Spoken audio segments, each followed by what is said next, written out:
Hello friends, তো চলো আজকে আমি তোমাদের সাথে শেয়ার করে নিই আমার নাইট স্কিন কেয়ার রুটিনটা। তো ফার্স্টেই আমি এখানে একটা ওয়েট টিস্যু নিয়ে নিলাম আর ভালো করে আমার মুখটা মুছে নিলাম। আর তারপরে একটুখানি কটনের মধ্যে আমি নিয়ে নিলাম গোলাপ জল আর সেটা পুরো মুখে অ্যাপ্লাই করলাম আর ভালো করে পরিষ্কার করে নিলাম।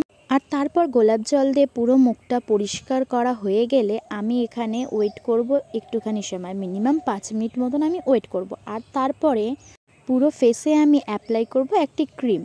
এর মধ্যে রয়েছে গার্নিয়ারের ফেস ক্রিম, আর তারপরে নিলাম একটুখানি অ্যালোভেরা জেল আর নেব গার্নিয়ারের ফেস সিরাম। ভিটামিন সি সিরামটা আমি ইউজ করেছিলাম। আর এটাই ভালো করে মুখে অ্যাপ্লাই করে নেব। আর তারপর আমি ফেসে কিছুক্ষণ ম্যাসাজ করব। এই ম্যাসাজ নিয়ে যদি তোমাদের কোনো টিউটোরিয়াল চাই তাহলে তোমরা আমাকে কমেন্টে জানিও প্লিজ, কারণ এখানে ফেস ম্যাসাজটা অনেকটাই ফাস্ট আছে, তাই জন্য তোমরা হয়তো বুঝতে পারবে না। আর তারপরে দিলাম একটুখানি বোরোলিন।